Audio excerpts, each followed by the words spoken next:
Alright, so this video is going to be on the diet of Zyzz, so the famous Australian bodybuilder, and his exact cutting diet and how he precisely would do a ketogenic diet.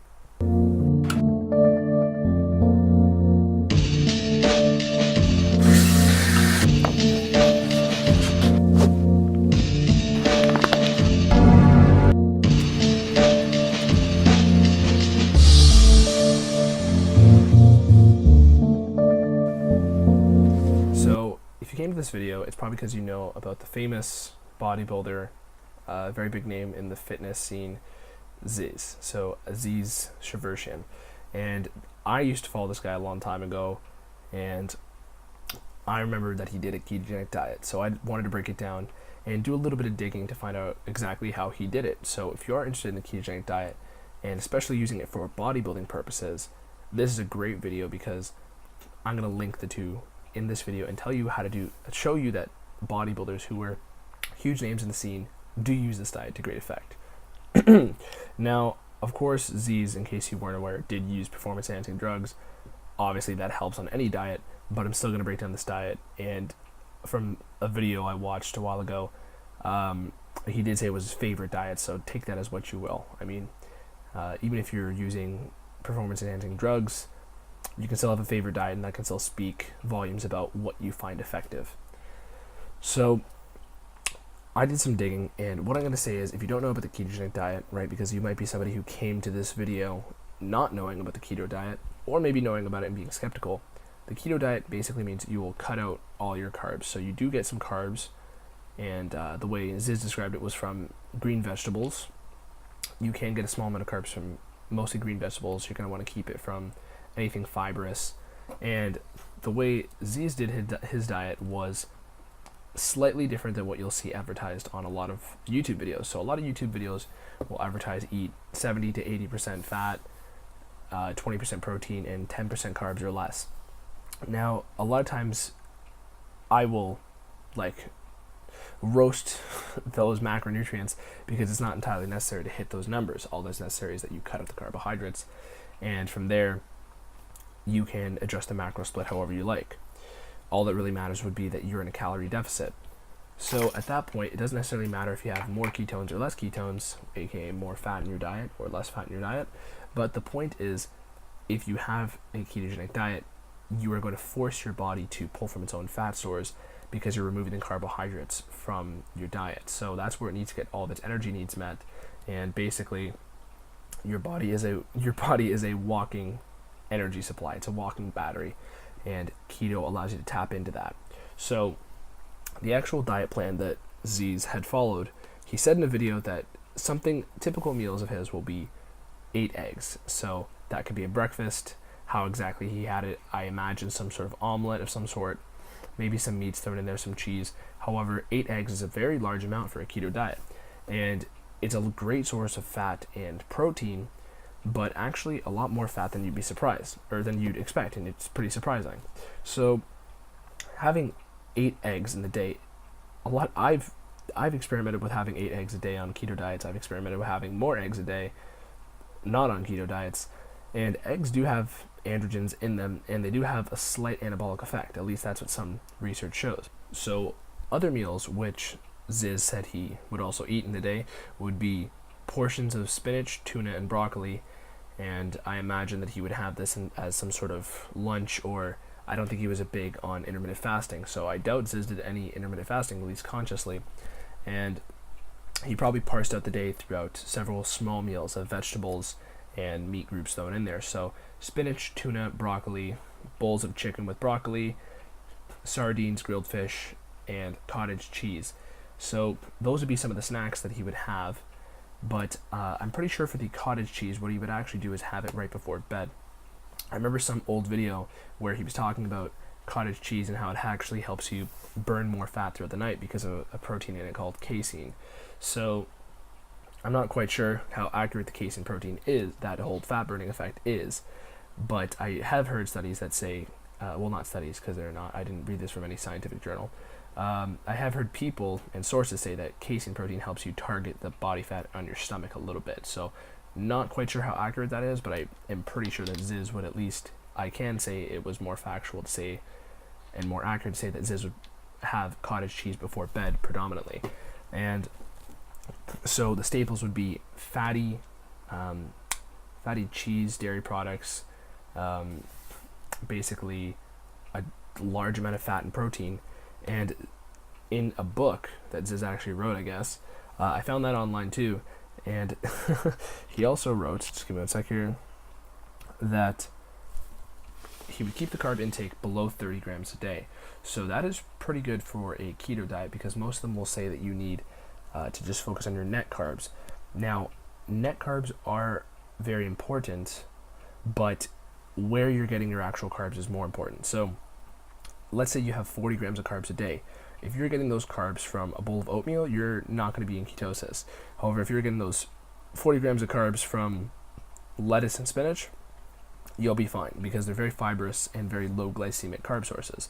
So when you're eating 30 grams per day, whether some of that is, from carb sources that actually have fiber in them and that will allow your net carb level to be low, the most important thing for you to remember is that if you're going to be setting a guideline, like something like 30 grams a day, that's a good benchmark for you to allocate at least where you're going to get your carbs from. So you're still going to want to get them from low glycemic carb sources, like those vegetables, and not from the oatmeal. But the more important thing than saying, I ate a Quest bar and I only had 10 net carbs, that's going to be a deterring force to your momentum of fat loss compared to just eating 30 grams of carbs a day and having it come from green vegetables. So increasing the total number of carbs at the expense of your net carbs is not optimal. And I know for a fact Zyzz says he would have 30 grams a day. So if you're looking to emulate that diet, he would keep it at 30 grams a day. Now, you're going to want to stay calorie deficient, he says, but only by a few hundred calories. He says you can lose easily 3 to 4 kilograms during the first week, which is like 6 to 8 pounds basically. But most of that is due to water loss, which is true, because lowering your carb intake is going to reduce the amount of water retention in your muscles.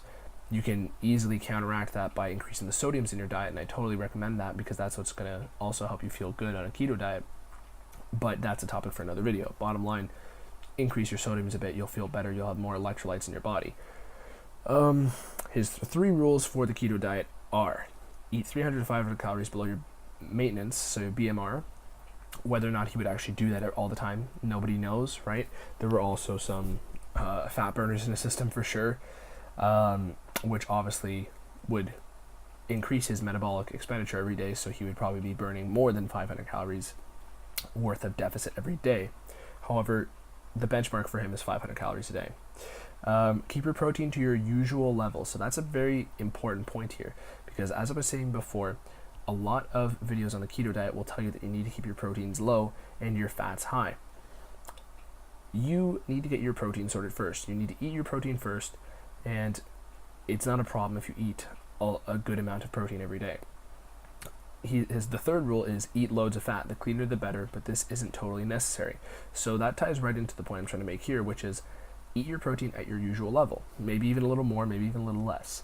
And the rest of your diet has to be made up of fat. So view the fat component of your diet as the rest. So eat your proteins and don't be afraid to eat lots of fat. That's the approach you should take.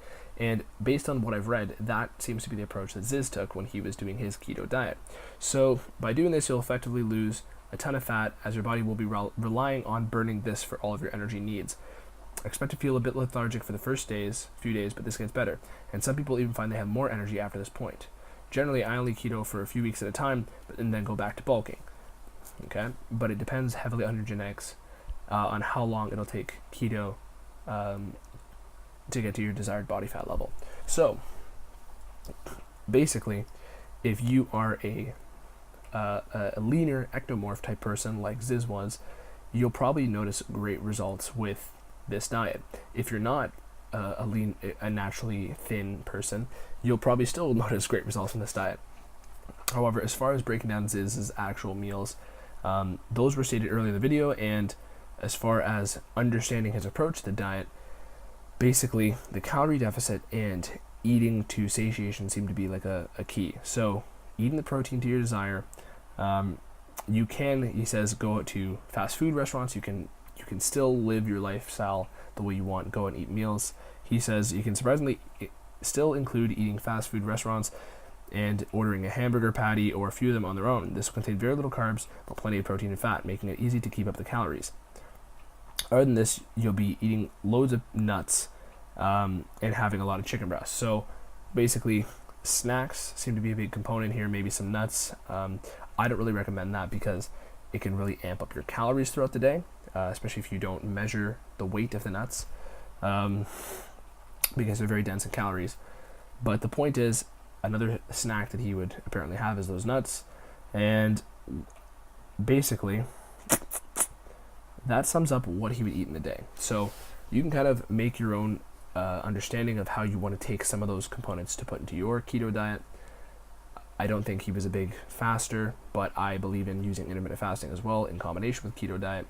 But that should summarize most of what this approach looks like. So parsed out small meals of vegetables, broccoli, spinach, tuna, maybe some cheese on there, a large serving of eggs, so a large serving of proteins from quality source, eggs being that source, and also a large amount of healthy fats from those eggs. So one of the approaches which is unique in the fact that it focuses a lot on those eggs, because that's a big meal on this diet. But you have that basically parsed out with parsed out other small meals. So also throwing in some other big meal of either fish or meat, so chicken breast or grilled salmon or something like that. So that is basically the essence of the Zyzz keto diet. It was those three main meals: the egg meal, the either fish or chicken meal, and a couple snacks thrown throughout the day. So you also have like snacking on nuts, peanuts perhaps if you're not allergic, and snacking on cottage cheese, snacking on small amounts of vegetables. So that summarizes the Zyzz approach to keto dieting in one video. So if you're ever curious about that, I also have well, now I've made this video, but I also have videos on other famous people and their keto diets. So I'm a big fan, enthusiast of the keto diet, and there's a million different ways to do it. This is just one. So if you like that video, my name is Anthony Romano. Subscribe to me. Peace.